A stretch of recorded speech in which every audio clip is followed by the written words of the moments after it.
The World Championship Series European Challenger Grand Finals is upon us. We have two players that have finally made it to this point.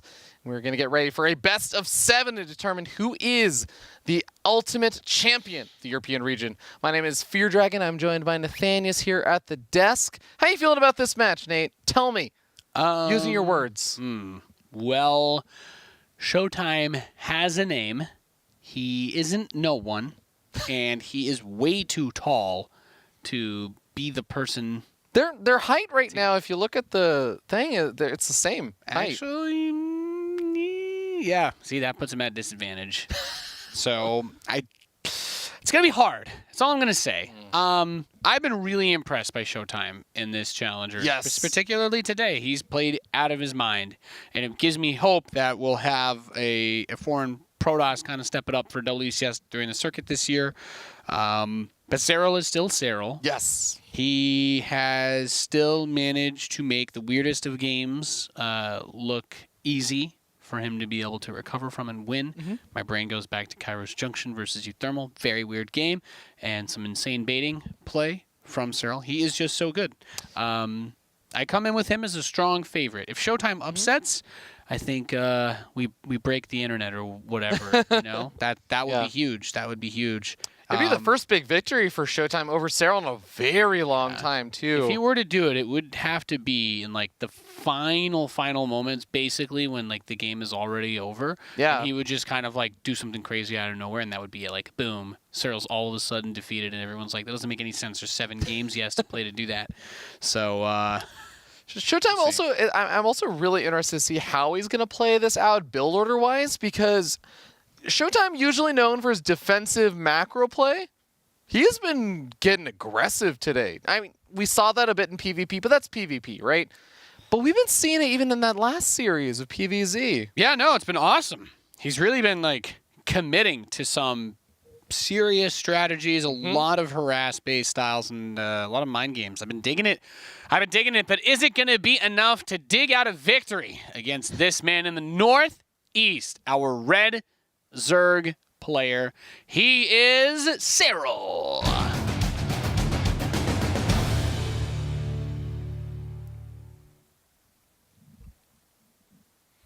And his opponent, in the bottom left-hand corner of the map, the blue Protoss player from Team Makers. He is ShoWTimE.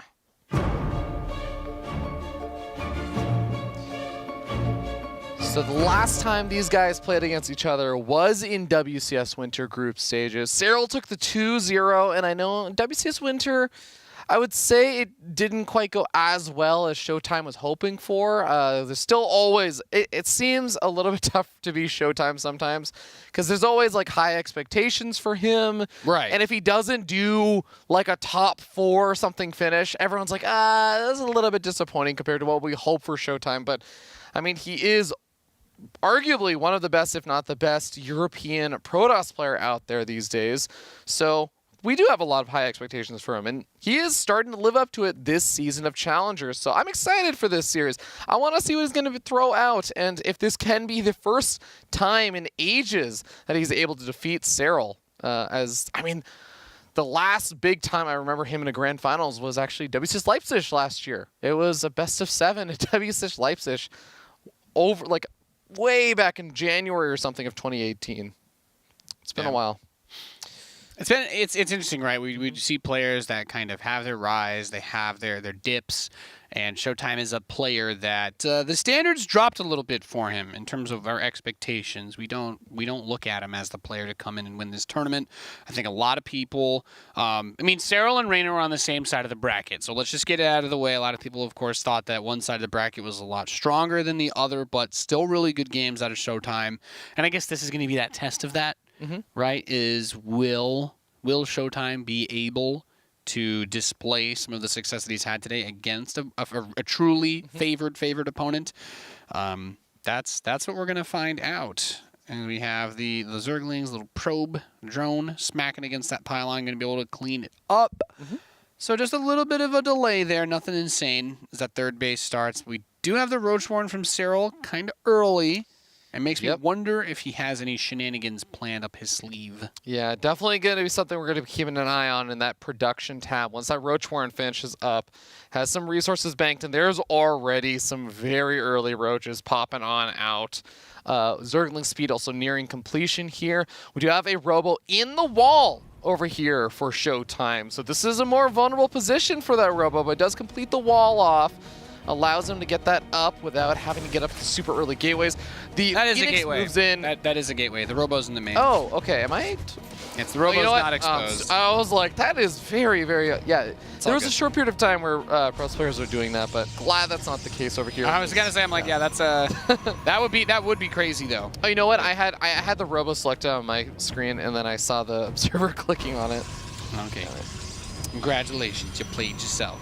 Wow. But big attack, right? So he's walled himself all the way in, adding multiple shield batteries. The Immortal is about to come out. Serral's already transitioning out of this, Has he done him a heckin' bamboozle? I mean, he still did commit a lot to this, right? He still has to do something with this. He's gonna lose his cybernetic score for basic. Dude, I don't know. This attack might be really sick because of that.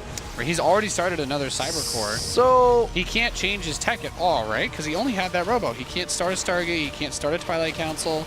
Yeah, I mean, cybernetic core builds pretty quickly. It's annoying for sure, but I mean, he's just getting up in another Warp Prism, getting up an Immortal. I feel like this was a pretty sick bait by Serral. ShoWTimE's even on workers, but Serral can spread his drones out quickly as he moves them out. Like, unless ShoWTimE does a counterattack right now, which I'm not sure would work, I feel like I like this play. We'll see. Okay, so 6 more drones on the way. Lair's getting started up, but he sees that Warp Prism and the units are out, so he does start up some more Roaches. He's still a little bit concerned. He's just going to sit around on about 45 workers. Remember, things like Roach speed are going to be delayed. Any additional tech, if he wants to go into Hydroden or whatever, is also going to be delayed. And we have 4 gateways being added on for ShoWTimE. No third base. He is going to go for a big attack. And Serral did keep a lot of his early game units alive, but that was units made really, really early on. 5 gateways going to be finishing up here. And we'll see what Serral is going to be thinking about this. The fact that ShoWTimE is still not grabbing a third base. Yeah. ShoWTimE has been, as you said, playing some pretty aggressive builds, so I don't hate this at all. I mean, there's not really any tech that can deal with this in a big way. Not a crazy amount of queens over here. Looks like he's just going to grab a Roach, pull quickly out.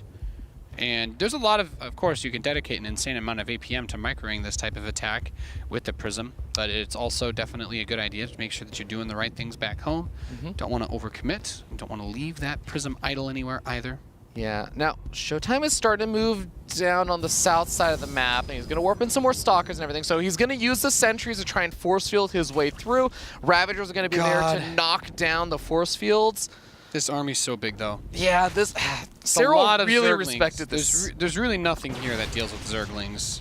He's going to rely on the force fields, and the force fields are going to get knocked down by the Ravagers. Yeah. He has to immediately reforce fields. So it's about how many of these Lings he can pick off with the early sets of force fields here. He is just getting a free few pickoffs here, and looks like some of the sentries on the front line already getting picked off. That's going to hurt not just the force field now, but also later. He's starting to pick off some of the queens, but he can't really inch himself into a position where that hatchery is going to be used as a massive Zerg force field.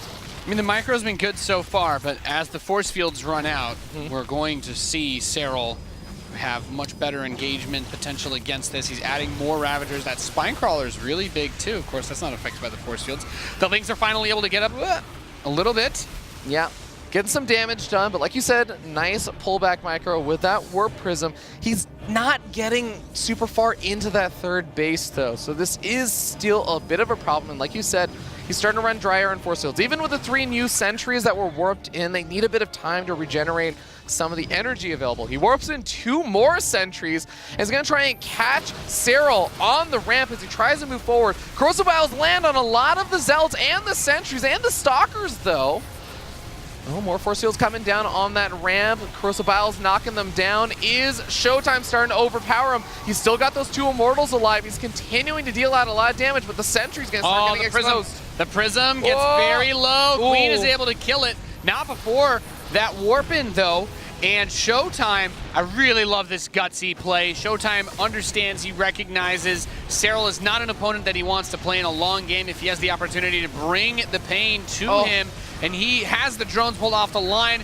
A perhaps miraculous start to this grand final for ShoWTimE. If he can pick up this first win, and it's looking like it with only 26 workers, I don't see how Serral's going to have the economy to do too much, but there is no retreat for these forces as the Warp Prism was destroyed. Yeah, I like that ShoWTimE is actually focus firing down the Roaches and the Ravagers rather than the Zerglings. Those are going to be the bigger threat here on the big counterattack because Serral has to counterattack. There is no, let me just redrone the damage I took. He's down to 26 workers right now. You can see he's building more Roaches, and ShoWTimE has actually got up another Prism already, so he's not even going to be on the defensive. He is still continuing to attack. That income advantage graph that we were just shown, that says a lot, and I love it. I hope ShoWTimE brings these aggressive builds every game. To be perfectly honest with you, it is really refreshing to see someone not try to just bash their face in trying to macro crazy hard against Serral, because it doesn't work, my friend. All right, we're going to see that Serral is doing his best to position himself in a place where he can handle this army, but even with good positioning, he is just starting to suffer at the fact that he only has 26 workers. He is starting to get out macroed at this point. And ShoWTimE, keeping that Immortal alive in the back, force fielding this army forward, picking off Ravagers left and right, keeping that Warp Prism alive again. And this time it looks like he's going to be able to seize the first game in this best of 7. Who is this man? What did he do with ShoWTimE? Oh man, ShoWTimE looking super duper strong in the micro for that game. I mean, any of the things that weren't going quite as well in that series versus a laser, where remember a laser had droned up to like 56 workers and stuff. Serral had clearly wanted to commit to the earlier Roach Ravager attack, and getting a Cyber Core, I think it delays maybe one round of warp-ins there that might want to be Stalkers or Sentries. But the Cybernex Core started back up, so I think it only really delayed one round of warp-ins for 10-15 seconds. That was really all the damage Serral got for that. I'm just really impressed, because I remember in that series against the laser, the game that he lost was him setting up, having the Warp Prism seen very early on, and then it was in the same spot, and he got units out. He was ready for it. He broke all the force fields with his biles. But ShoWTimE seemed to have made some good adjustments in this game, and I feel like the adjustment was just build more sentries. Yeah, I mean, that definitely helped. I also want to say that Serral, he dove in for that Warp Prism, which meant that, one, his queens were really far forward, but two, you think about, he's using some of the Corrosive Biles to try and hit that Warp Prism as well, which means that some of the force fields stuck around a lot longer than they were the previous fights that were going on. So the force fields on the ramp that were causing a lot of problems and choking up a bunch of the Roaches and Ravagers, taking them out of the fight, those stayed alive while Serral was diving in for that Warp Prism. So you saw like the big turning point where ShoWTimE started to overpower Serral a bit was right when he lost that Warp Prism, actually. So he loses the Warp Prism, he can't warp in, but he already had enough units at that point because he got a lot of pickoffs. Yeah, he got biles on the Prism, but that was like as it was doing the warp-in. Yeah. He didn't have a last bile to kill it. So the warp-in finishes, then the Queen kills the Prism, but at that point it's already too late. So very, very close there, but we're going to go into game number 2. Looks like the map will be Cyber Forest. I know you were talking about how you'd like to see same sort of thing from ShoWTimE multiple times in a row, or at least some sort of all-ins and stuff. I would not mind seeing, in a best of 7, at least 1 or 2 macro games here and there. An attempt at it might not be the worst thing. Yeah, I mean, if ShoWTimE gets a good lead, sure, but I very much so believe that there is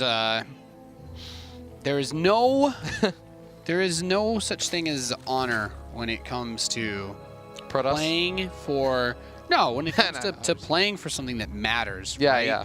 It's you both players have a set of tools, and it is your mission to win by any means with those tools, right? Yeah, play to win. There's one of the cool things, right? There's no like weird banned tech in StarCraft when you're playing the game. There's nothing inside of the actual game itself while playing that's like, no, you can't do this. This is weird. No, that's not allowed. Like there's nothing at all like that. This isn't Final Destination, no items. So Yeah. ShoWTimE, if playing that particular way and really mind-gamey aggro style with those types of builds, with that harass, is how he thinks, as how he believes he has a best chance of winning against a Titan like Serral, then I'm all for it. I think there's I feel like it's a trap a lot of players run into when they try to force these macro games. They're like, well, you know, I wanna beat him with just pure skill, and I'm like, well, there's a lot of skill involved in doing that attack properly, hiding enough information,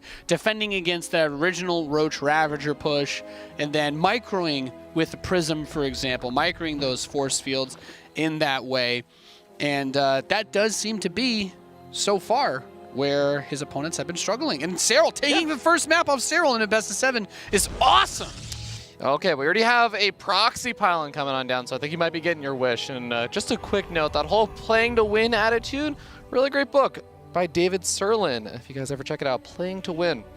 All about that kind of mentality. But all right, so with the proxy pylon coming on down, ShoWTimE is likely going to be putting on super duper fast aggression here. Serral has taken the further away third base, and yeah, the proxies. This is something I think we're starting to see in the PvP. Yeah, I think we're starting to see a few more proxy Stargates and stuff in PvZ. It's been a while. It really fell out for a long time, but there's been like this weird comeback of it recently. I feel like it's a symptom of how well Zergs are just dealing with Stargates, and that does sound weird. Like, how does that make proxying a Stargate better?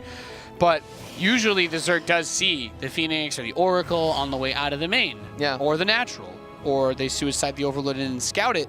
But being able to hide that information is one thing. Really, just the travel distance. Like, the time it takes an Oracle to fly from main to main on this map is roughly the time it would take to get a Spore Crawler up. Oh, yeah. But the time it will take for the Oracle to get from there to the main or the Natural, way lower. Oh, yeah, it throws the amount of a time to build a Spore Crawler. It throws all of the timings off for a Zerg player. Look what's in the main. Where's that next queen going to be built? In the third. There's one queen here. The main base. If that Oracle goes straight there, there's no creep connecting, so the other queen, the two other queens can't help. If he goes straight to the main base right now, I think, oh my god, dude, he could kill a lot of drones right now. Spore Crawler gets started up very late on, and this Oracle is just going to right-click down as many drones as possible. I do not even mind if Miss Micro, he taps the hatchery for a second there. Yeah, gets 5 workers and backs out. That's unfortunate. I thought I mean, 5 drones isn't bad. But I thought he was going to get a lot more than that. Misclicking on the hatch, I think, right there just cost him. This is a bit unfortunate. You don't want to microwave those lings. Okay, yeah, he's just going to bail on it. Yeah. I don't mind that too much. 2 Oracles, as long as you keep those alive, is plenty for this kind of situation, I think. Yeah. That's, so I mean, that's definitely the advantage of kind of, and I wonder if he thinks about that, right? Like when you try to block a natural expand, do you do it in the hopes that your Stargate will be harder to defend because the units can't bounce between bases as easily? The Overlord is getting killed by the Stalker. The 2 Oracles did just dip into that third, but there's 3 queens here. That's where all the defense truly was. Yeah. There's still just the 1 queen in the main. I guess he could come in and try to zip the drones off the gas in the main if he gets bored later. But, I mean, here is where the Oracles get to join forces with all of those Adepts he's been making. So the Adepts make their way across the map. Resident Glaives build. I feel like I'm watching Neeb. I love it. I mean, this is what all of the Korean Protoss players are about these days. Resonating Glaive Adepts in every matchup. So he's going to reveal these Adepts and then shades back after getting a few kills because it's about the mass numbers, but he also pulls the Queens out of position. Wow. So the Oracles get 3 more worker kills. 3 more worker kills. Look at that, 44 to 38. Solid control because he tanked the hit point damage. Serral's going really hard on these Ling and Roach production. He is really preparing for big attack. Serral has definitely started to sniff something weird out happening here. Another theme, of course, from ShoWTimE's gameplay has been 2 bases. So Roaches are going to help a lot with those Lings. The Oracles are not really in any sort of tanky position now because they're effectively like 100 hit point units at the moment, I think. Maybe less. So. This is actually, you know, this might just be because Serral got the third base instead of the natural first. But the lack of saturation there is just going to go unscouted for a really long time. So ShoWTimE's going to shade forward. He doesn't realize that he has 6 workers up on his opponent. And if Serral takes any damage, but also can, if ShoWTimE can defend a counterattack, but also do some damage, that's awesome for ShoWTimE. But I think he needs to realize how many roaches there are and that he doesn't necessarily need to try and commit super hard to this. Yeah, Resonant Glaives also isn't done yet too. But okay, Roach is up toward third. He cancels the shade on the natural. Did want to wait for Resonant Glaives to complete, but he's just adding. I mean, he's as committed as a man can be. I gotta say. Well, I don't hate it if he goes for a follow-up attack and just continues to bait out more units right now. Because, right, if Serral is sitting on 38 workers and drones up later, he's not really getting the economic advantage that comes with making those extra workers. Oh, a lot of force fields used, but he saves the sentries here. He's going to lose a Stalker, maybe. But the Adepts are making the... Oh, wow, Stalker stays alive. I think they were afraid about the Adept shading back, but yeah, they still had some more time. Just one more nibble. One more little nibble. All right, a bunch more workers on the way here. ShoWTimE is getting an even scarier army and attacks later than Serral was expecting. So ShoWTimE is still not really making any more of these probes. He is going to add on that third base, but still no more probes. Just 44 workers. I think that third is a fake. Serral not sure what he wanted to do there. He started the Bailey Nest, canceled it, started to Spire, and he's getting Roach Speed and Burrow. I feel like ShoWTimE's kind of getting what he wants here, though. He's forcing a weird game. He's forcing another weird game, and he's going to go into Disruptors. So I guess I'm really interested to see how well the Spire ends up faring. If he waits for the Spire or Burrow before actually attacking in, ShoWTimE may not be a huge fan of how this is going to go, but he's adding on a lot of Stalkers, and he is getting a Blink. If this Prism goes to the main, though, that is going to give him all the information that he needs, because he should be able to spot the Spire. Revelation on the Queens is not going to do it. Yeah, good preparation there from Serral, being able to deny the Oracles from moving further into the main base, but the War Prism moving in now, and the Oracles have actually drawn those Queens further out to the north side, so no, the Queens return back Drop to the main. the Adepts, suicide him, get information. He doesn't know what he doesn't know that he needs to scout that, but he is, I think the Blink play is not only going to complement the Disruptors, but it is also a little bit of an emergency defensive thing for Mutas if they do come out. Yeah, it's not a bad call. He doesn't really have a lot of Stalkers. And in most cases, we would say, oh, well, you know, the Protoss opened up Stargate. He's got Oracles. Can't he just build a Phoenix? It was proxy Stargate. That Stargate is dead. There is no Stargate. So, yeah, he's going to be vulnerable to it. If there's one thing that I can definitely say I've seen over the years is that Protoss players don't like fighting the Mutas with the Blink Stalkers, even if they can shoot up. Although I do want to know, it's not a heavy commitment to Mutas, right? It's only 6 Mutas. That's true. So you can split up. I mean, especially I love that he's already getting up some Photon Cannons at each mineral line. With that plus the Stalkers, with Blink, he should be able to push this back and only take a few probe losses here and there. Okay. Yeah. Well, I like the Ling pairing with this. It's going to drain the shield battery a little bit, but not really getting any work. The Ling pairing. Yes, the flavor profile contrasts quite well. The Zerglings in the third with the Mutalisks in the natural. Yes. We got some Banelings being added in now. Serral is up to a fairly healthy worker count and added on that 4th base, it looks like now. So Serral has bounced back from a very low economic situation, but is still primarily relying on Lings, Banelings, Roaches, and Ravagers. A lot of the tier 1 tech units, the Mutas are just kind of a little dabbling in there to try and get some additional harassment and look for pickoffs. So, all right, well, the +1 melee is going to finish soon with Bane speed. If ShoWTimE wanted to make a play, I feel like this game's kind of reached a weirdly stagnant point because I don't see what he does with this army. This isn't an endgame army if he's going to just chill, right? Yeah, so I wonder how many Disruptors is he waiting for? I feel like he's got to get a Templar Archives. He's just going to die to Banelings, is what it looks like. Well, I mean, he has the 5 Disruptors. The Disruptors could get it done, but I feel that's a terrifying army to try and rely on for your Oh my God, he just like, not what? Not looking? Disruptors, can you change the course of this game right now? There are a handful, and he does get a lot of the Ravagers. What happened? ShoWTimE was busy dealing with the Mutas inside the main base, and he got distracted, so he lost all of his sentries at the front. He does still have a bit of an army left over by the 3rd base. The Disruptors are going to be off cooldown soon, but oh my God, ShoWTimE lost so much of his army because those Oracles had enough energy to kill everything too, and the Mutas come back again. Disruptors do nothing. Okay, well, he is going to start pushing this back, but he lost so much there. He needs to basically counterattack for a win or something here. The Disruptors were not able to get anything. Oh my god. Serral. Wow. You know what that is? That looked like I was watching one of those. That's like a Platinum League Terran versus Zerg when you move out with like 60 Marines, you're in the middle of the map, and you're like, oh no, there's mutas, repair my missile turret. And then you look back and you're like, there's just banelings in front of your army. Yeah.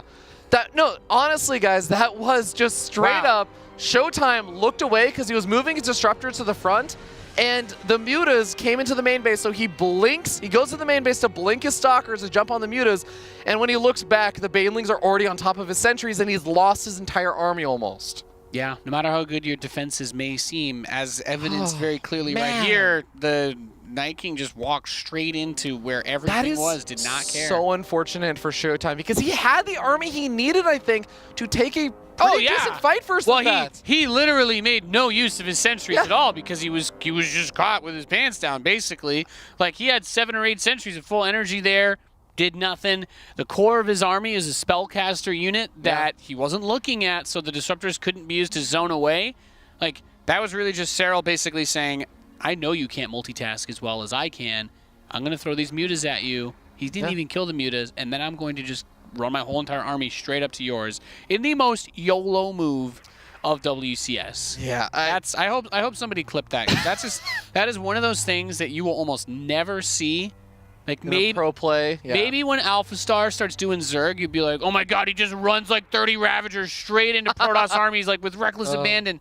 And then everyone's like, well, that just doesn't make any sense. And then Serral, I don't know. That was very weird. That's just the type of thing that shouldn't work, but because we are human and to err is human, that's it. He's able to capitalize on a mistake that you wouldn't expect to be made at this high level.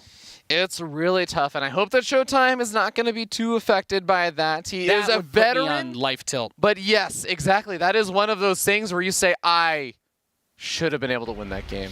I absolutely had it in my hands. 100% should have been able to be up 2-0 versus Serral, and I lost in the most sad and unfortunate way. So we're going to see he's now tied up 1-1 versus Serral. He is, of course, still in a decent spot, but could have been better. Yeah, that game, it's like D-Mauer. It's more like no Mauer. I don't know. just no die wall. with no Mauer. No wall. It's just just the die. Yeah, not die Mauer, just die. All right, so we got the low ground gateway expansion and stuff. Automaton, one of those funky maps, and this is also the map that Serral in Zerg versus Terran likes to get a little bit funky on with the gold base and everything. So we'll see what he has prepared for us. Because Serral also, I have to say, as much as we've been talking about how ShoWTimE has been getting more aggressive than usual, Serral has also been mixing in.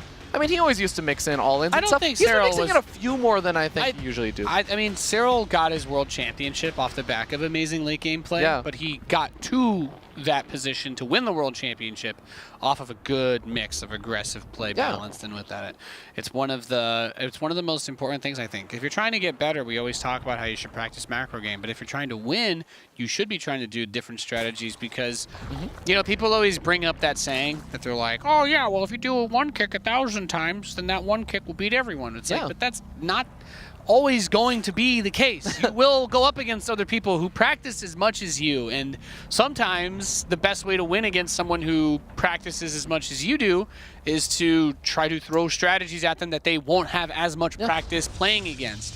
Absolutely. It's the difference, and this is something that I think a lot of the time, if you're just playing StarCraft for fun, or you're just playing on the ladder and stuff, it's the difference between understanding I'm playing for practice versus I'm playing, like you said, to win in a tournament setting. Because you do have to approach those kind of games differently. Sometimes when you're in practice, you're going to take a lot of risks to learn. You're going to do things that you're maybe not used to, or you're going to try to do a lot of different, or maybe you'll just try and do the same thing over and over and over again and say, even though I keep losing this way, I'm going to try and learn to see if I can get better at this so that I can win that situation. But in a tournament, that's not the place to do that usually. The funny thing is, it's like if I was going to go get like coaching from Pig, and I was like, Pig, should I, Pig, what do you think if I just ran 24 Ravagers like into melee range of Immortal Sentry with disruptors nearby. Why not roaches? Pig would be like, well, mate, you're just gonna lose everything. You're gonna die. It's gonna be like drop bears hitting you. But then in a tournament setting, Serral's like, well, maybe this kind of insane tier play is what I need to lock this game down, and there you have it, right? So the things that don't make sense may be the best move to make. Nice scout there, by the way. To quote one of my favorite StarCraft analysts that was never respected enough for his statements, maybe said a little too aggressively, but sometimes you just lose to bad strategies that don't make sense because they don't make sense and you don't expect them. This is very true. I mean, go look at NA if you ever want some examples of that. But yeah, well, that's what Serral did. Serral pulled an NA tier move there to get him. He walked. There is a world. I'm just saying, there is a timeline where ShoWTimE is looking at his army. He sees that coming. He throws all the disruptor shots out and force fields the Ravagers in, and that whole army dies in like 2 seconds. Yep. Okay, we do have the Twilight Council and the Robo behind the natural expansion mineral line. It's going to be an annoying place for Serral to try and scout, because you can already see the Overlord has been pushed back by the Stalker. So this is going to be Serral kind of more in the dark this game. And the Adept, by the way, did make its way in the main base. ShoWTimE saw that there was only one drone on gas. He actually should have a good idea that he's not up against any kind of super fast 2-base all-in or like a fake out third or anything. So the Adepts come out from the Warp Prism, gonna shade around, look for any drones that they can find. Serral does a good job of hiding them. And there's the Templar Archives. Ooh, Nate. I love the double prism. I love it. I love the double prism. Yeah. I want to see him do the storm thing again. Yeah. If I could be so greedy as to make a request of this Protoss player, I want to see that fast storm. That was an excellent game from Elite. The lightning crackle down over the drones as their lifeless bodies are torn asunder by the thunder. Asunder by the thunder. You're a poet. Thanks, Remy. You're welcome. I have my moments. So Charge is on the way. There's the Immortal, but like you said, I think it is just going to be the 4 Archon drop over here as he warps in the first 4 High Templars. Well, that's okay, too. Yeah. That's a good build. I mean, this worked out really, really well versus a laser. He was able to get like 14 workers worth of damage, put in a laser in an all-inch position, and then use some fantastic Warp Prism Micro with the Immortals to survive against the counterattack. And Serral's on a pretty similar army composition with fewer workers than a laser had. A laser kept going up to about 57 workers. Serral is much more comfortable at sitting at 49, getting out a lot of workers, and then he was ready for the Roddy Prism, but the main Archon drop is going to get to the main base. The Queen is ready to go, and yeah, not too much so far. Nothing really done just yet. Now, I will remind you that in the game here against the laser, he had both prisms with Archons, so he had 4 Archons being juggled around. Yeah. There's definitely a little bit more firepower available with that army composition, and it doesn't look like we're going to see that this game. Already the Immortal coming out, but Serral, it seems that he likes the Spire, and I think it makes sense. There's definitely a weakness here for ShoWTimE in that he has not really been playing that standard, and there's a reason why standard is standard. It's because you're generally going to have like a Swiss Army knife response to everything. You're like, okay, well, I have the Stargate in case I need it. If I don't need it, it's kind of like a whatever. I hold it. Need one more High Templar. There you go. Yeah. But I do think that that's something he can definitely take advantage of if those Mutalisks are able to get on him. Now, having 4 Archons in the Prisms, that may be what he needs to meet grind the Mutas when he tries to chase down the Prisms if the Roaches aren't nearby. Absolutely. I mean, the Archons in the Warp Prism in the hands of an expert. I'm going to say in the hands of an expert because if you are in Diamond League or Platinum League and you're like, I will defend versus the Mutas with Warp Prism Archons. League, yeah, and you're like, actually, this isn't working at all. No, you actually requires quite a bit of control. And look at this, the 4 Archons, 12 workers killed. Prism getting. Oh, he's fine. He is totally fine. And like you said, he sees the Spire. He knows what he's going to be up against. So he already starts up the photon cannons. Big. And remember, Serral also invested into a lot of these roaches. So now he has to make this decision. Okay, how many mutas do I actually make here? It's been spotted. If I over-make the mutas, then it's just going to take away from my army. I'm going to die to the counterattack. And if I under-make mutas, then they're just going to be able to have the most minimal defense, and it's not going to matter. But Fear Dragon, wouldn't the Protoss player expect that the Zerg would undercommit to mutas because it was scouted so early and thusly not prepare as much defense at home, therefore making a huge commitment into even more mutas better, because that's what Serral's doing. 3 trillion IQ.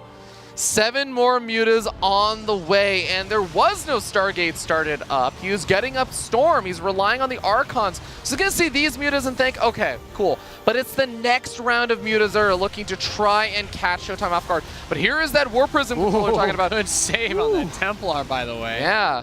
He's going to be able to morph in some more Archons, or actually just save them for Storm, since he is trying to get that up. It's coming along, past halfway now. Serral with some good muta control, though. He took 1 or 2 shots from the Archons, but he's regen most of the hit points on these mutas. Careful. Got to be careful, very, very careful with those mutas, because especially when ShoWTimE finishes up +1 weapons and stuff, this gets dangerous. Oh god! Now he sees how many mutas there are. I love this though. This is so good. He's like, yeah, you don't want to build a Stargate. I will punish you.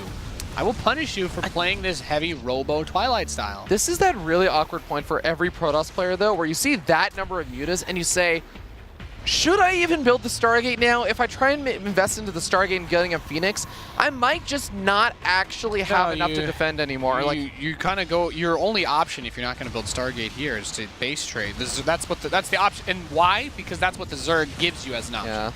Yeah. There's nothing else you can do. The Zerg is going to sit here and harass you with Mutalisks until you go Stargate or die.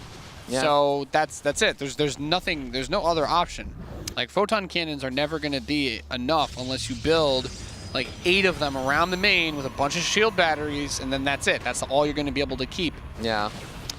Stalkers versus the mutas. I mean, the mutas are in such high numbers that even with good focus fire, Stalkers suck versus mutas. All right, yeah. Let's not pretend here. It's a lot better of a trade when you get a +2 weapons. I will say that, but it is still very, very tough. The Archons can only chase around these mutas for so long, and behind this, Serral's going up to 75 workers. He's got his 4th base up. He's getting up more upgrades. Snipes off some more high-value units. Actually, almost gets an Archon over there. The Storm does save it.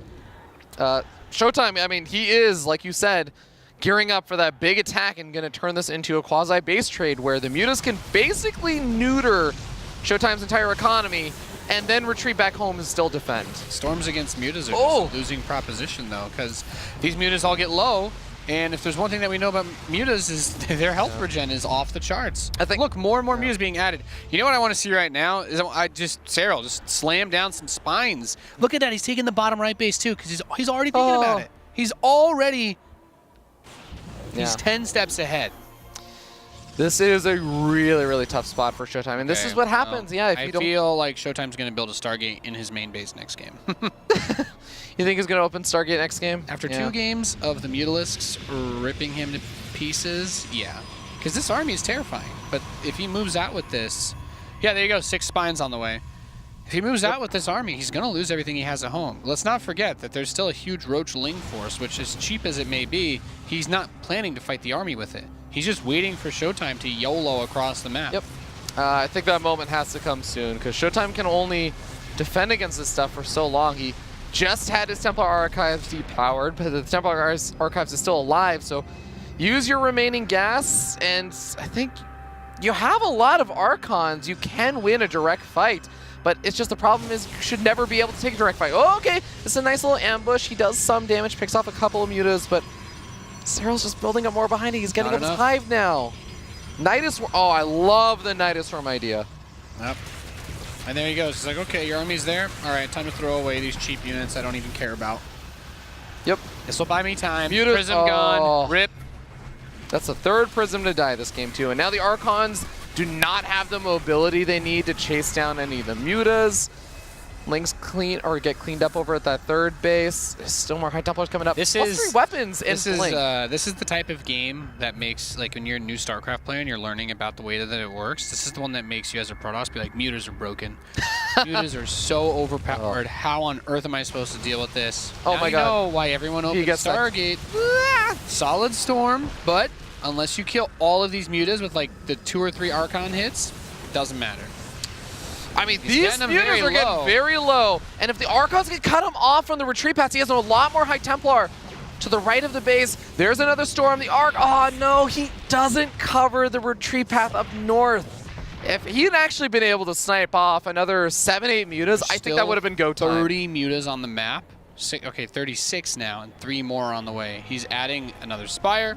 He's getting a Greater Spire. And look at that. He's using a Nidus here to possibly move drones. He's putting Niduses all over. Yeah. You know, here's a question for you, Fear Dragon. As someone who's supposed to know all the useless facts like me, I don't know this one. Does the Nidus worm that's on the map count as a building in the event of a base trade? Yeah. Okay. So that would you have mean to while it's building? No. Well, while I guess while it's building, it's under construction. Does that not count? No, well, the problem is it doesn't really matter because if the other end dies, if the entrance dies while it's building, then the exit will just get canceled. That's fair. That's fair. So ShoWTimE loses a lot of army supply just taking on the roaches. The rest of his army is still coming across the map. This is it, by the way, yeah. Oh, the Stalkers engaging versus the Mutas. The Archons are all in the back, though, and the Zealots are just getting picked off. Those Zealots are so valuable for tanking fire from the ground units. There's really nothing to actually deal with this army. Oh my god, mutas. It isn't going to be enough. That's split the mutas really well. Archons are doing everything that they can, but they're being cleaned up. The Stalkers blink forward to try and lend the assist. Well, Archons are the only way to win this fight, I feel. Yeah, there are so many more mutas. Enough. So many Mutalisks. Power not overwhelming as Serral is going to rip this army to pieces. Expertly done by Serral. GG. He's up 2-1 now. Yeah, ShoWTimE's building Stargates for the rest of this. I really felt like ShoWTimE was actually in a pretty good spot, but he not being able to, I guess, move across the map faster, and the massive number of mutas. After the previous game, he should have got Stargate. I don't know. I do not. I do not at all like any response to mutas once they get past like 7 or 8 of them, other than Stargate. I think that was that happens, right? And that was an ugly game to watch. That was painful. The problem is, and I think I agree with you. Like if you start the Stargate as soon as you see the Spire, which he did see the Spire, but he thought, okay, well since I've seen it, it's not going to be committed to. But in the situation where you already see, if you see your opponent at 14 or 15 mutas, and then you start a Stargate, you will be so far behind on Phoenix production that you probably, like more often than not, you just lose your Phoenix and you just die. It's actually even more one-sided than what we just saw. So like, if you could somehow survive long enough, it can sometimes work. But I also get why ShoWTimE says like, okay, by the time I get up my first Phoenix, he's gonna have like 20 Phoenix. What's 4 Phoenix gonna do versus 25 mutas? I don't know, and I don't care. If he had opened with a Stargate, if he had gotten the Stargate immediately, then when he saw that their commitment to mutas was sticking, he could have started a fleet beacon and a second or third Stargate. That's true. It's just like, if you put yourself in that situation, he also let the mutas bully him for so long. It wasn't like he pushed out when there were 20 mutas, and he's like, okay, got a base trade because this muta count's going to get out of control. He moved out when there were 40 mutalisks. Yeah, I do wonder. A field of spine crawlers and zerglings and like bases all over that. Like Serral had already thought about the base trade and set everything up for it with how much time he had ShoWTimE locked in his base. No, that I'm absolutely with you on. I think that I would have loved to have seen ShoWTimE move out a bit faster. Yeah. We'll see how things go. Next game is going to be underway soon. It's going to Port Alexander, but I think, I'm going to double check, we're going to a bit of a break first because we want to give these players due time to, relax a little bit. That last game was stressful, and ShoWTimE going from 1-0 to now down 1-2. It's a tough spot, so we're going to see if he can bounce back after a bit of a break. We'll see you guys in a bit.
Welcome back, ladies and gentlemen, to the grand finals of WCS Challenger Season 1 for Europe.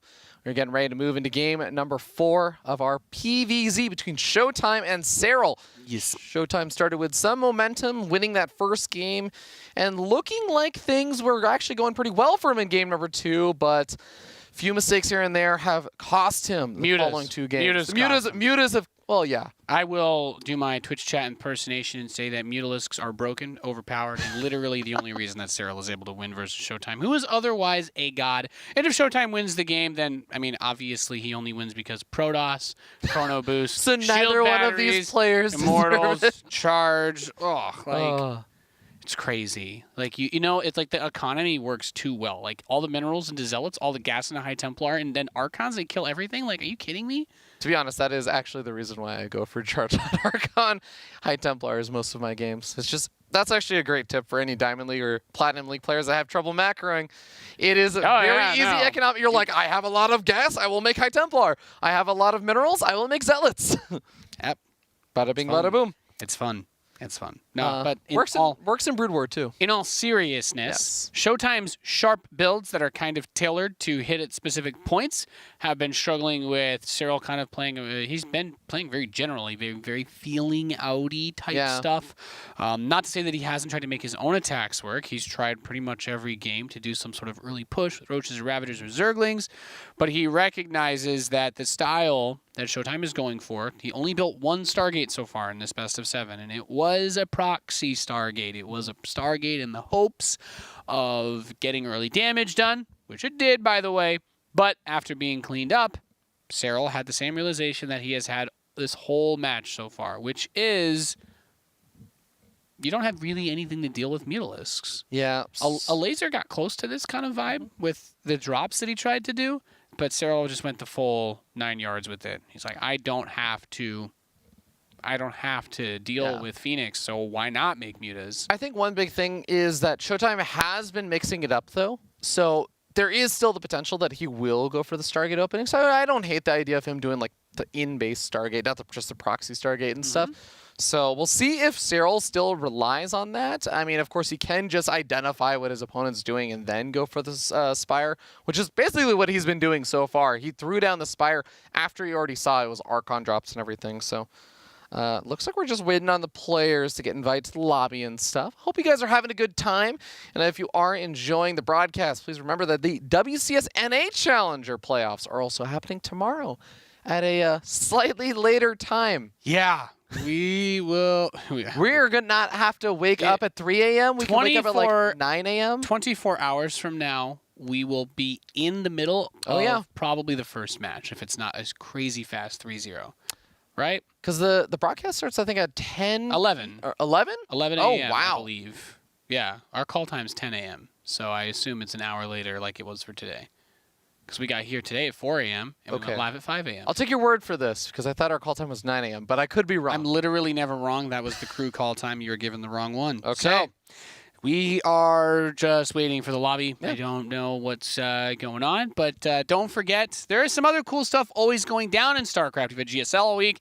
There was GSL this morning, right before we were on. There was also, we got GSL coming up actually this week, right? There's like 3 days in a row of it again or something insane like that.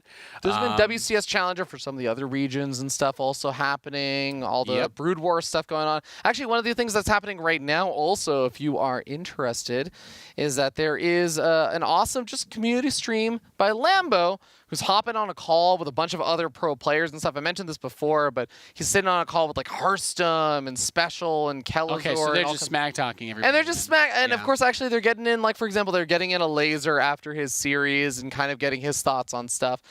Maybe they did a losers interview with him after the last series. So, really, really cool thing that's going on over there. I like that kind of stuff. Yeah. No updates. On what's going on over here yet. So you can ask about it. We're just waiting with you guys for what is happening. Interesting. Someone hosted an arcade game on Europe under the name Straylock, and it just gave me a feels trip down memory lane. Maybe it's the real Straylock. Is the real from Straylock back in the just day? play arcade? He just plays Old pro player. Eris Zombie Invasion. Eris. NA. So it's the NA version of the map, but it's on Europe. Something that a lot of people don't know is that specifically the European pro players, a lot of them are super into the arcade. A lot of them, Arcade's really popular. No, it is really popular. I think a lot of people don't realize that like a Laser and Kellozer and a lot of these European players love playing in the arcade. In fact, if you go to a WCS event the day before it starts, a lot of the players are at the venue, they're practicing and stuff. About half of them are actually just playing arcade games about half of the time. They're just kind of hanging around, they're playing arcade games with a bunch of friends, they're warming up, just getting into the groove of things. There's like 8 lobbies of Direct Strike open right now on EU too. Okay. I love that map. So it sounds like Serral and ShoWTimE can't log in right now, so... Huh? Yeah, okay, so it looks like they're having some trouble actually getting online. So guys, we are going to head to a short little break while we get this resolved. We promise you as soon as possible, we will be jumping in to the next game to see who is going to be able to inch their way forward to that championship title for WCS Challenger Season 1. We'll see you guys in a little bit. Don't go anywhere.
we are going to be jumping into game number 4 in just a second.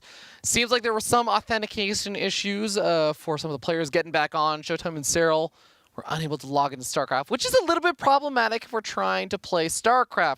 But we managed to figure out a solution. The players are in the lobby, and I think we are pretty much ready to go as soon as the players give the go-ahead and the admin starts the game. Nice. What are your predictions? Do you want to? I know you want to see a start game. Serral wins. Serral wins. What score? Of course. Mid-match? Mid-match. I don't know. I can see him sweeping this out. What's going to happen 4-1? is ShoWTimE's going to adjust his strategy because of the Mutalisks, and then he's not going to be doing his thing anymore, and then Serral is just going to roll with that. That'd be my guess. All right. This is the asking me to make mid-match predictions. I have to cast this. Now everyone's going to be like, wow, Nathan's obviously so biased for Serral. I am, by the way. Yeah. But yeah, like, God, I can't tell. You can't just say that. You know what I mean? Yeah. Unfortunate, but yeah, it looks like we're just waiting for the okay from our production team. Trust me, we definitely don't like sitting here waiting for this game to start as much as you guys. I read in a Team Liquid live report thread that the casters talk too much, and if the casters would just start the games, we'd be able to spend less time on these break screens. I have no ego. I want to just go home and put on a tank top and blast Spice Girls right now. Okay, I'm just saying. When this match is done, of course. So delaying it. Delaying it. What is with you in the 90s right now? They're touring, don't you know? The Spice Girls are touring? Yeah. Everybody's out there. You're gonna go up to them and be like, "Hey, do you remember this Tamagotchi that I got?" You gotta get up to speed. All right, we're going into the game. Is being in the 90s up to speed, Nate? Is that what we're calling it? Yeah, of course. Okay, guys, get your spaceships ready for Port Alexander. No, no. I love triggering people with that. God, that's so much fun. I actually get angry Twitter DMs about that. Whenever I say like, get your spaceships or get your sailboats ready or something. Get your flash drives ready. Get your flash drives ready. Okay. Get your serial adapters ready. Get your serial. What serial adapter? That's what you could have or would have used to plug something into a computer a couple decades ago. Couple of decades ago. All right. The delay is finally over, ladies and gentlemen. Game number 4. Here we are. Wow. Can't believe we made it. I'm so proud of us. I really hope that we get a couple of good adjustments out of ShoWTimE here. I'm quite nervous. Quite nervous after how the last few maps have gone, Fiat Dragon. I do have to say, sometimes when there are delays like that, or obviously it will affect different players in different amounts. I do think that there was a lot of this kind of weird momentum that was starting to go toward Serral's favor. So ShoWTimE got a very long break to think about his life, the choices that he's made. Well, so we'll see if that's going to be some time to kind of halt some of the momentum that Serral was building up. If Serral's going to be able to bounce back. If there is going to be a pause, one hotkey. Okay. Oh, so for those who are wondering why it's Sepesuse and barcode, this is part of the way that we made it past the authentication issues. They logged onto different accounts, and it seemed like it resolved the stuff. So Sepesuse is the barcode Serral. is actually Fear Dragon on a Smurf. Yeah, so you guys are going to be seeing a lot of DTs. I'm peering over at the production thing, and basically the idea here is, can Fear Dragon beat Serral if he has infinite vision of everything that's going on? The answer is no, but we're going to prove it right here, right now. Yeah, that's exactly what we're going for. It sounds like the game is back on. Thank you guys for hanging out with us. I'm a little delirious at the moment. I apologize. We did, I got up at... Set my alarm for 2:55 in the morning for this. So you could drink your cold brew and everything? Yeah. I steeped it for 2 days. It was really, really good, actually. I got some Brooklyn beans shipped in, and they actually steeped really well with the Hario brewer. That's good awesome. Stuff. It's good stuff. Yeah, when I woke up this morning, my first thought in the morning was it's more likely that a bar is open than a coffee shop right now. Probably. I was gonna say, we got in here. I'm like, most people probably still think it's late Friday night. Yeah. All right. So we finally do have the game underway. We're starting to see ShoWTimE throwing down his Nexus. Gate Nexus core, the usual openings. We don't have any weird shenanigans coming out from Serral in this game, but Serral did show he wasn't afraid to go for some Ling Roach Ravager pressure, some all-ins here and there. So ShoWTimE's definitely got to be a bit respectful about some of that potential, which is why I think it's important he's been going for these chrono boosted depths, getting a scout out, seeing how much gas is being mined, making sure there's no lair or anything. Even though I have to say, of the Zerg players out there, Serral's the one that probably abused the Nidus Worm stuff the least before the nerf, so. Surprise, surprise, Dragon of Fear. We have a Stargate in base for ShoWTimE. All of a sudden, his fancy pants strategies are out the window, and he has to play StarCraft like a normal mortal, just like the rest of us. And that, I think, is maybe the tipping point, because this is something that is going to force him to play a more normal game against Serral. Yep. And guess what Serral excels in? Normal games. Okay. So we have the Adept make its way across the map. It confirms the third base. The next thing he wants to do is get close enough to shade into the main and spot out the fact that there is no lair on the way, the fact that there is not an insane amount of gas that's been mined or anything, and there's some sort of Roach Ravager or Nidus Worm or Swarmos play coming his way. He doesn't have to worry about the all-ins, and he can just go into his Stargate, use his Oracle energy freely to pick off drones, and feel good about how this game is going so far. There is that lair getting started up. And we got the Roach Warren being added on a bit later, so Serral respecting the potential of some kind of earlier attacks. The Overlord is in the top left-hand corner of the map, so it hasn't quite spotted out the Stargate just yet. But the Phoenix is out.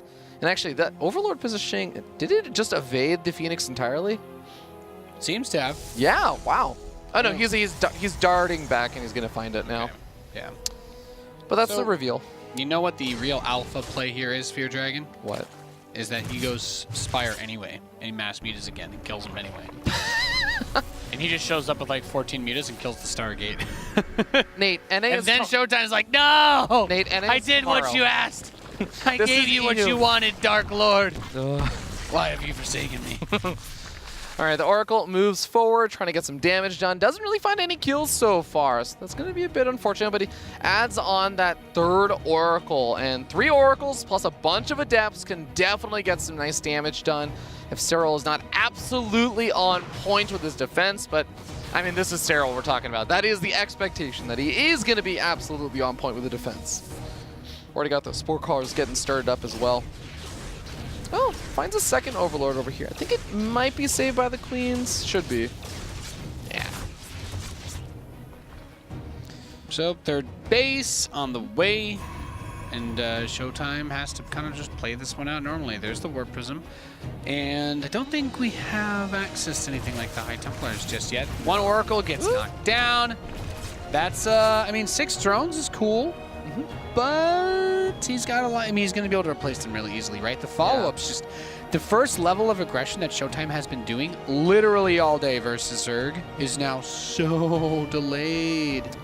Okay, here comes the flood of gateways to make up for the fact that he's also getting up that third base. He's still sitting on 45 workers. Gets up an Immortal behind this as well. I want to note he was only on 2 gateways, but now going up another 6 gateways. So this next wave of aggression coming out from ShoWTimE is going to be a bit scary because he is still adding on some probes. So it's not like a complete all-in, but he definitely wants to have a large number of units because he doesn't have any tech coming up behind this. Like you said, there's no Temple Archives. Yeah. This Tech worker's not bad. This is going to be scary. So now that he's forced the Stargate opening, he's going to go into Hydras instead of Mutas. But a lot of drones were killed. However, Serral still has a huge worker advantage. That's really nice for him. ShoWTimE's not building probes. He's not prepared to saturate this third. The third was a very committed third. It's the I love you, but I don't actually love you third base because he put it there, but he doesn't really mean it. Now he starts probes. Yeah. But I'm just so conflicted about... By the time he gets that base up and running, there's going to be so many units out for Serral that I don't even know if he could hold an attack. So, yeah, okay. He adds a few workers, maybe to trick that Changeling. But yeah, he's starting to warp in now for the attack. He's got to get a lot done. Oracles dip back into the main base, gonna grab a few drone kills. 3 drones killed is definitely nice, and he also pulls maybe some of the units in that position. Serral's looking for the army right now with those lings, looking for a potential surround. He's going to be able to find the warp prism and maybe shut down an attempt at warping in some more units, but some stalkers get warped in. Here are all of those sections. Oh my god! This is a very interesting move because he's... That has to be a misclick. Right? I thought he was going to keep them with the army, and then it'd make it harder for the Ravagers to know which warp prism was actually the cause of the warp-ins. But I guess it's just gonna get a scout instead. Has he even seen the lurker den yet? Before. I guess the assumption is that one of them is real, and you fly by one spore and it shows you that all of them are halluc. So yeah.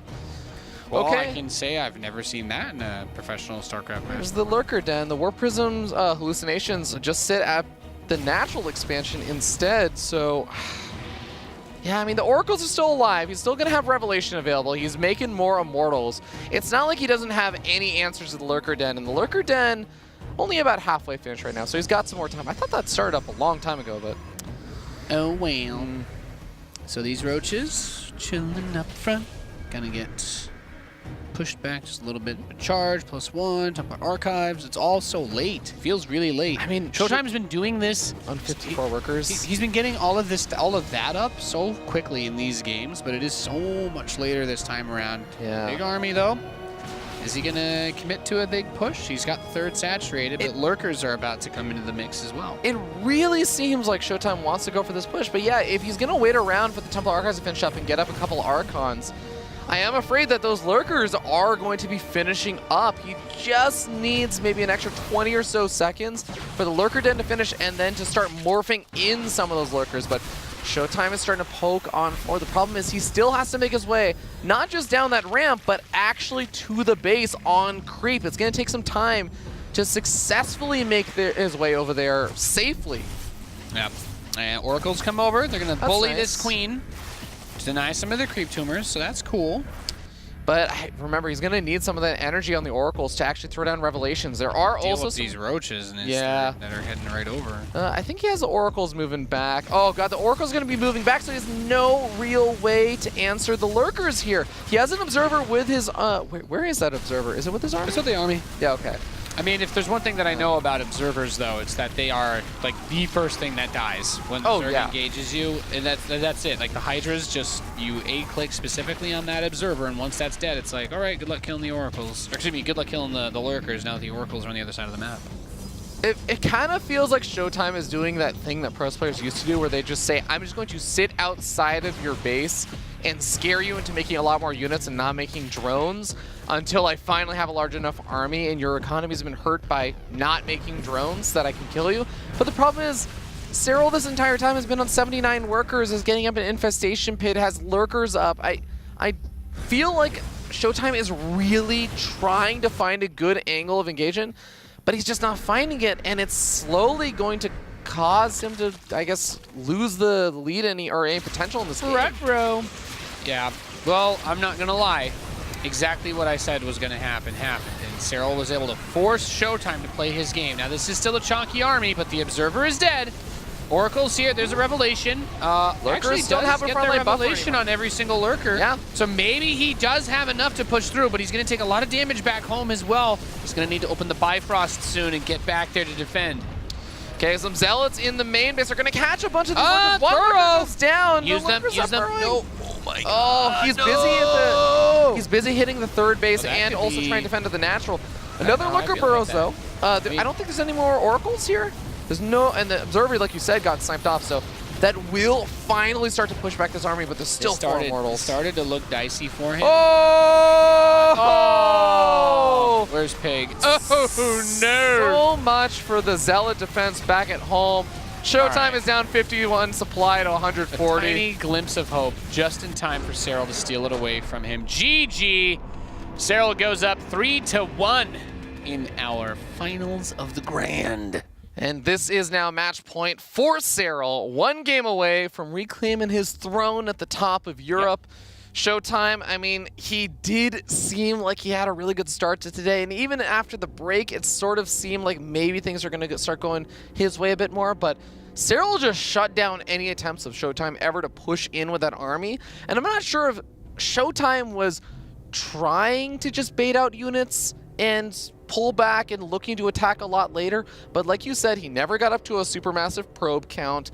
He kept building up the army, and then he was like, I guess I'll get the Temple Archives up, I guess I'll get up Archons and everything. But it just took him so long to actually commit to the attack. ShoWTimE was just up against a ridiculous Lurker, 80 worker Zerg Are you army. saying that D. Mauer ran into a wall for your dragon? Yes, I would say that Serral used the wall. Yes, he did. And this, oh my god. Oof. Yeah, the wall This kind of kills the Protoss. collapsed. Oh my god, the slow motion! Oh my god. Oh. That was beautiful. Oof. I mean, was it's so painful, but inconsequential because the game was Yeah. so over. It might as well have been a roast in the oven. But, man, yeah. This is. I was right. You got the Stargate. He went for the Stargate. It didn't do as much as it needed to, because the thing is, when you're playing versus Stargate, that's the Zerg thing, is you counter it by just building more drones. And that's one thing that Serral is going to always be good at, is anything macro related. He lost tons of workers at a time. It was like 7 the first time, 12 the second time. He was always up 15 plus compared to ShoWTimE, and then had everything he needed to defend. He forced ShoWTimE into playing his game, and you know, ShoWTimE did a really good job up to this point by forcing Serral to play his games. Serral's not naturally just going to go into mutas like that, especially when the Protoss opens Stargate, and most Protoss players will do that. Many Protoss players will respond to mutas with multiple Stargates, unlike ShoWTimE and the Automaton game. But now, because the fear of God's been put into him, he has to be very wary of that, and it's kind of showing in his play. He's being really, really cautious again. He's not being the decisive killer instinct Protoss that he was against a laser or in the first 2 games against Serral. That third game of this best of 7, if he drops this next one, that's going to be the deciding moment in all the analysis breakdowns. Is that's the point where Serral broke ShoWTimE. Yeah. Well, it's going to be kind of tough. The next map is Year 0, which is not always going to be the easiest map to just get super duper aggro on. But, you can find some nice angles, maybe some nice sentry play again. We'll see if ShoWTimE can bust it out, because he seems to really love those big Immortal Sentry attacks. Yes, he has been seriously digging those. But big maps are also good for mutts, so let us see. The opportunity is boundless. Okay, here we are, 1 and 3 now. Serral, what is his way of doing this? Because he has games to also give. He can try different things out if he really needs to. But you know what? Serral's got a reputation to protect. He's got to go for the fast kill. He has to reclaim that throne in the most dominating fashion possible. So, yeah. Let us see. Now, ShoWTimE, of course, has had a bit of a tough year with WCS Winter and stuff, but this season of Challenger is looking really, really strong. It's really just Serral. Yep. We already saw Souls kind of talk about it. Serral is just on another level again. Yep. And he's just done. He's just done really well. He's at the pace. He controls it. ShoWTimE's best chance, if I can be straight up, go back to what he was doing. He's got to pull back that dark energy that he harnessed against a laser and in the first map of this series and in the second and third map. But this time he has to be ready to pull the trigger and say that he will. So He will push, he will be aggressive, and he will attack earlier if it comes down to the Mutalist play. His Immortal count was sick. He wasn't like building Immortals while the Mutals were harassing him. He had a huge Immortal count.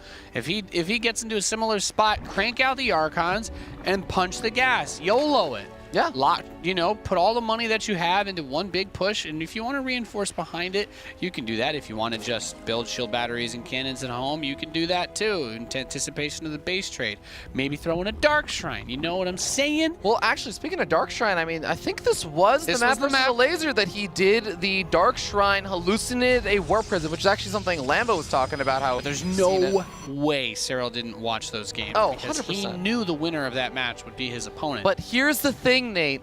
Because Serral watched those games, what if you hallucinate the Warp Prism and send it the opposite way?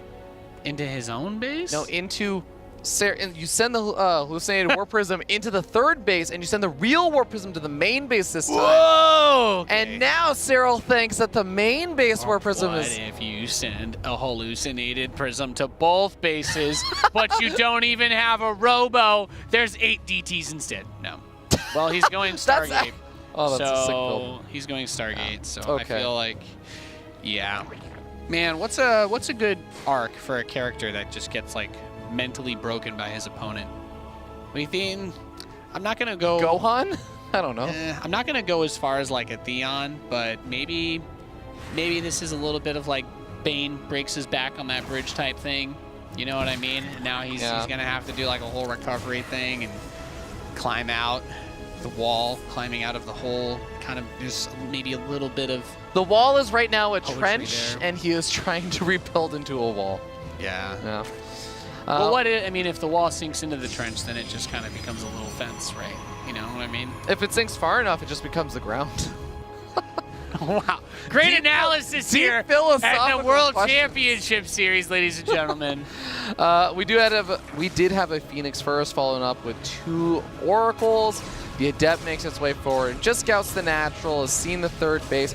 We do have Proxy Pylon in the bottom right-hand corner of the map. Give me something spicy. All right. Twilight, Dark Shrine. Proxy, Dark Shrine. I love it. Whether or not this works, to me it doesn't matter anymore. ShoWTimE needs to look deep down inside himself, and find that part that he had earlier today. He doesn't. Okay, it's just outside. It's just outside the range of the Zelnaga Watchtower, also. So even if the Lings tag that, it shouldn't get the scout on that. And there's Amon. Amon's like, "You go, Oracle." Look, he looked at the Oracle. He's like, "You go, do your thing. Do your thing, girl." Okay, Twilight Council is about to finish up. What are we gonna have? Queen, soak the spore with the Queen. Oracle comes in, kills, I think, a drone, and then he's going up to 5 gateways. Resonating Glaive, yeah. Oh, loses the Phoenix. Yeah, Resonating Glaive. Okay. Whoa! What? Low ground Robo. Whoa! Okay. So he's just gonna. The idea here is he's going to hide all of the tech he This can. is such a serious commitment. He might as well be proposing to Serral with this build. Goodness gracious. This is what I want to see. Let's see if he can make it happen. Obviously, proxying here with that Robo is going to be most important for the Immortals that will probably come out behind this. The Warp Prism won't have to go as far, but generally speaking, as an air unit, it's not as vulnerable. Yep. So let's find out how this is going to play. Now, he will still need to maybe try selling Serral on the idea that he wants to take that other bit. No! How does Serral know? He's too good! How does he know? It's not fair! Okay, Resonating Glaives is almost finished, so this attack was going to be revealed anyways very soon. The Ling is now making its way in, and it's about to scout this out, but Resonating Glaives is done. The Adepts have been revealed, and the first Immortal is on the way. Here we go. Adepts shade into he tried to wall. But he was blocked by the shade. ShoWTimE's made it inside of the natural expansion of Serral. And there are so many Adepts in the roaches are trying to come out, but there's not enough of them. They're not concentrated. They're not focused up together.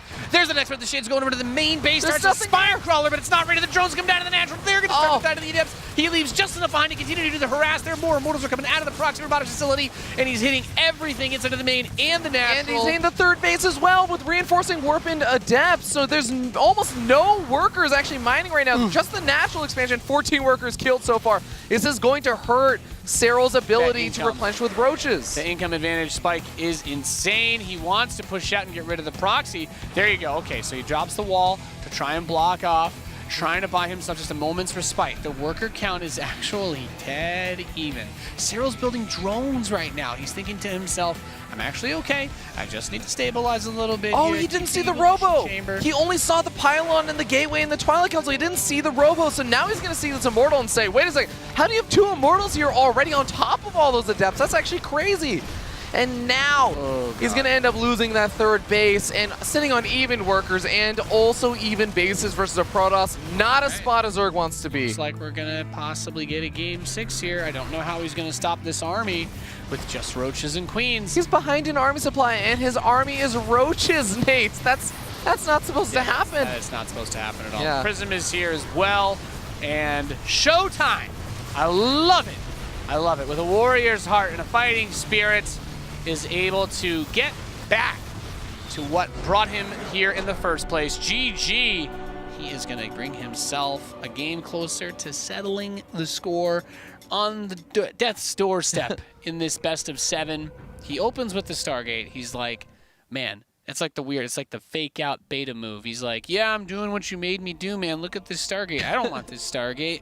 And Serral's like, that's right. You build that Stargate. And he's like, here's some Adepts BT dubs. Pretty solid. Also, if he had been able to block here, this could have changed everything as well. Absolutely. He did have a huge economic advantage, but... Yeah, I mean, the Adepts would have taken a long time if they ever tried to get through that wall. The Roaches would have taken out so many Adepts, and even then, if the Adepts tried to just back off and shade over to the 3rd base or something, the cooldown was going to be on, so it was going to be super tough. It was a really, really nice attack there from ShoWTimE, catching him off guard. And now that little fence that was burrowed into the ground, that wall, that's starting to creep back up. Pop back up. We got a little step now. All right. He's still got 2 more games that he's got to win before this turns into a full-blown wall again. Here we go.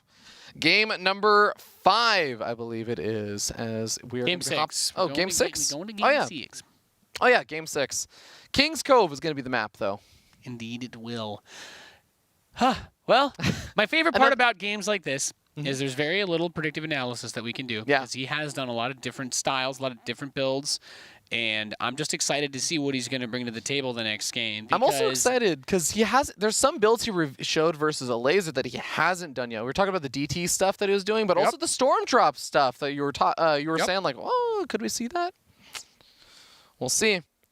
All right, just waiting for the players to slap the colors. I'm going to get started. Remember that Serral is still 1 game away from winning this series. Yes. 1 game away from $1,600 for that first place prize. Drop it in the bucket for him, though. I know. But honestly, $641,000 in 640,000. WCS points are always going to be nice. It's the thing that it's really funny because we talk about WCS points occasionally, but because early in the year, like there's still so many events, right? We've got spring coming up. We've got summer.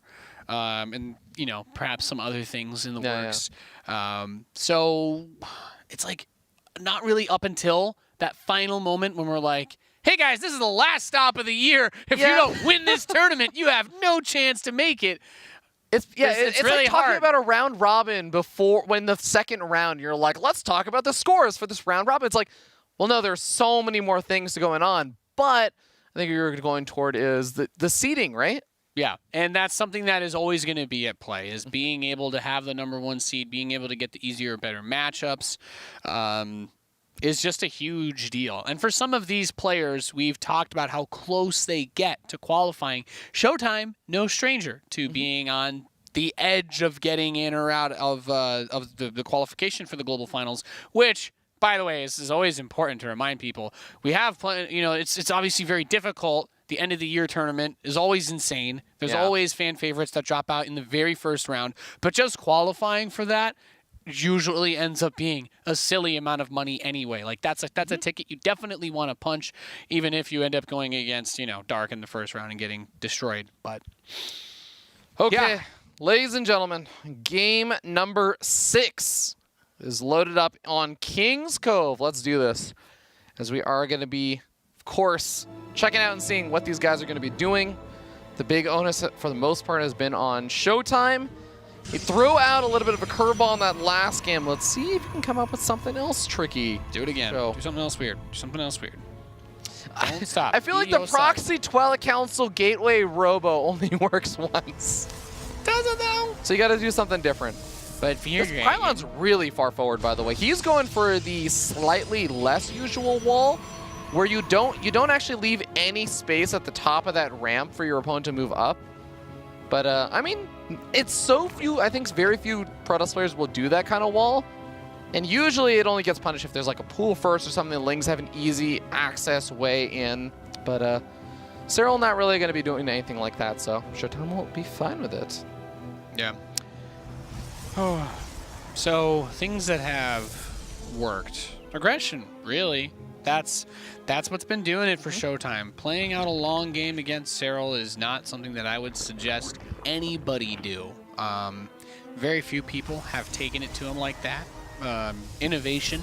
There's a great meme on SC Reddit, a meme, if you will, of it was like a dog. It was like a very cute puppy. And it's like innovation versus pretty much anyone. And it's like, yeah, he hasn't been doing that great, really. And then the other one's like innovation versus Maru and Serral, and it's like a wolf. So like they basically like put like the dire wolf from Thrones or something there, and it's just like some players are very good at specific areas, you know, to a fault, really. Yeah. Where innovation is pretty much only good in those weird scenarios against the best players in the world.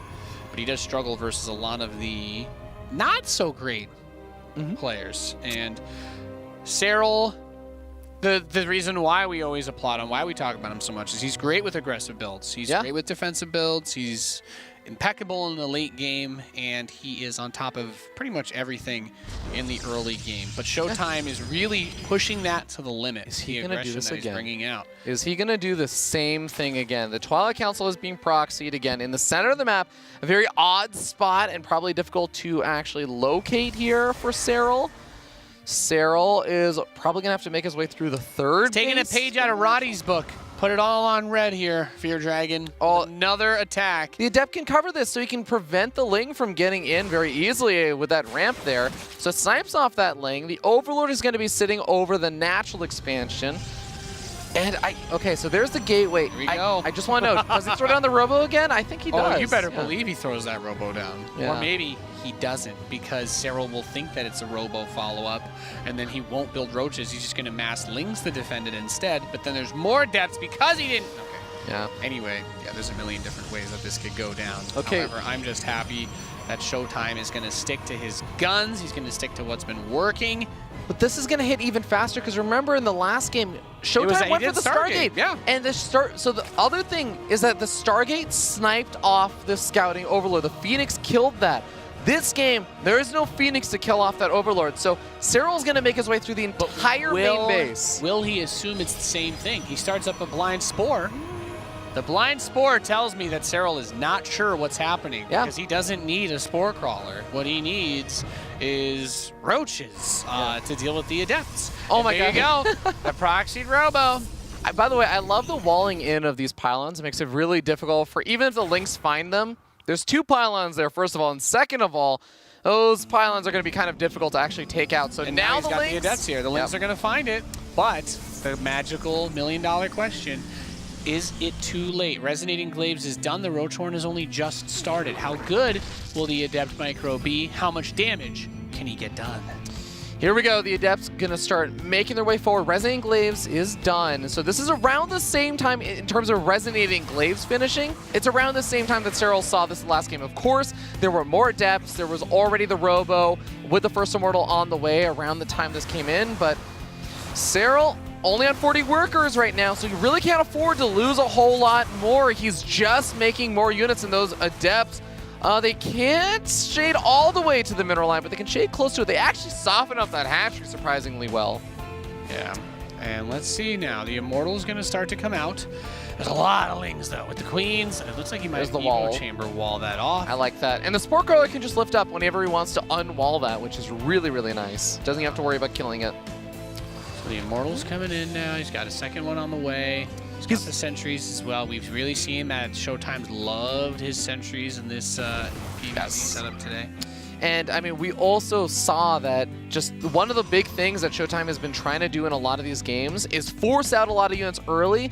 You stick around, you put pressure, you just kind of have your units outside of the Zerg's face and make them respect it so they're not making drones. You can see Serral is still sitting on 42 workers, so he's making a lot of units right now, but he doesn't have an amazing economy. So the hope here is that ShoWTimE has been able to force out enough units early on and cut into the economy, so now Serral won't have enough of an economy to deal with the follow-up attack. All right, let's find out. We got Ravagers to help deal with those force fields, so he needs to be very careful with how he uses the Sentry energy. Maybe throwing a Guardian Shield, who knows? Robotics Bay behind this, though. Ooh, so okay. he's already thinking about a transition. I think he's realizing that he's not going to be able to break Serral. I mean, this kind of reminds me of game number 2, where he kind of got rolled by the Banelings connecting with his sentries because the mutas came out and he wasn't paying attention. But this isn't looking that good. And you know, the biggest problem here, Fear Dragon, is there is no pull. Oh no! Because he has nothing. He has nothing once this attack is stopped. His proxy buildings are all gonna die. Serral so on top of it this game, and he's just saying, you know, fool me once, shame on you. Fool me twice, can't get fooled again.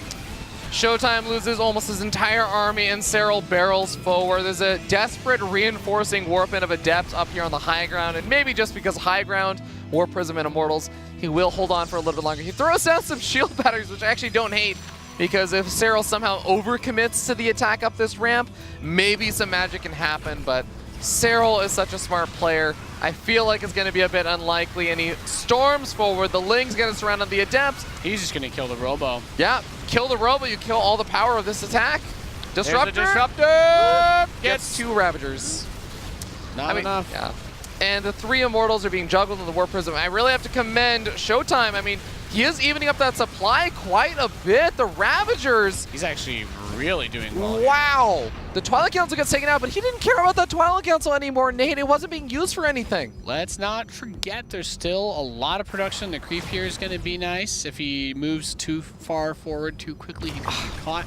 And a lot of this is on the Disruptor. One magic Disruptor hit. It really, he just, you know, I'm sure M. Canning out there feels a disturbance in the force. Is he going to be able to send some energy over? Oh! There it goes! Gets 2. That's not bad, but the Adepts shading forward. They are also going to get surrounded by the Lings. Corrosive Bile down. The Adepts are gone, and now the Immortals are starting to fall.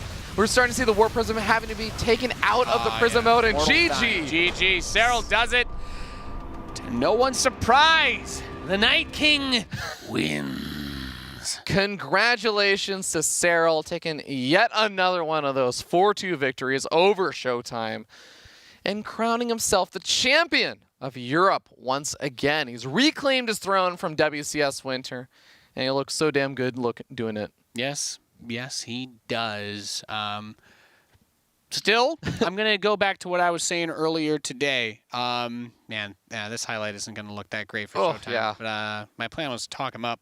But ShoWTimE, really, I think, to me, he came here today and he looked a little bit more like the ShoWTimE of old. Yeah. The ShoWTimE that we talked about as being the best Protoss in Europe, the ShoWTimE that we talked about as being a contender, and taking a couple maps off of Serral in the grand finals is definitely a good gauge of where he is. Because if this was like ShoWTimE from last year, I would have said that he probably would lose 4-0, right? And you know, people may draw into question whatever they want about Serral, but the fact remains he's here and no one else is in the number 1 spot. Yeah, I mean, Serral beat 3 really solid players. Soul, who's been up and coming the scene. Euthermal also getting pushed down by Serral, and it goes back to what Soul said on Lambo stream after he played his quarterfinals match. You play versus the best in the non-Korean scene, like a Rainer or in a Laser, and you practice versus them. And then you play versus Serral, and it feels like you're playing Archon mode versus multiple of those best non-Korean players. Serral is just so damn strong. It is hard to contend with, and we got to see that. He's too good. He's too good at the video game. It's not fair. And that's just the way it is. And big congratulations to Serral. You know, that's going to be one of the stories that follows him this year is his form compared to last year. We had Neeb do really well in 2017. Fell off pretty hard in 2018, and people are wondering how he's going to perform, when he'll come back, if he'll come back.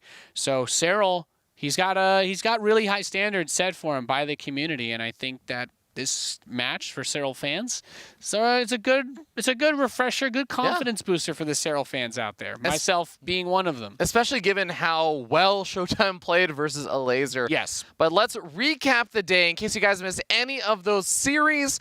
We can tell you which ones we'd highly recommend. So Serral, of course, taking that 3-0 versus Seoul was great. But I have to say, probably one of my favorite series today, UThermal versus Raynor was absolutely fun. That was really that series was a bit of a clown fiesta. That was delicious. Hero Marine versus a laser, also a very interesting one. A laser being able to take that 3-1. Petit Drogo versus ShoWTimE, another 3-0 in favor of ShoWTimE. ShoWTimE actually pretty dominant in that series, I would say.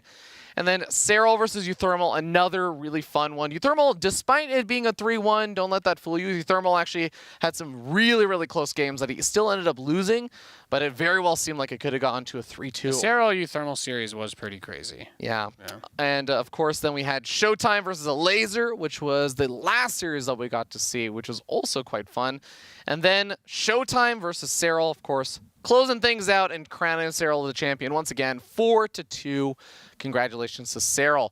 But ladies and gentlemen, that is going to do it for the European Challenger Season 1. We know the 4 players that got their seed into WCS Spring. We know which player is the best in Europe now. And guess what? Yes, we get to do this all again tomorrow for North America now, Nate. That's right. North American Challenger coming up tomorrow. I don't need to pitch it. You know what it's going to be. It'll be fun. Oh, yeah. It's going to be a good meme. I'm really looking forward to it. So, ladies and gentlemen, be sure to check that out tomorrow around 9 or 10 a.m. Pacific. I think it's 10 a.m. Pacific. Pretty sure we'll be live 11 a.m. Pacific time. Or 11 a.m. Pacific? Okay. 11 a.m. Pacific. We'll see you guys then for more WCS Challenger. Until then, happy StarCrafting.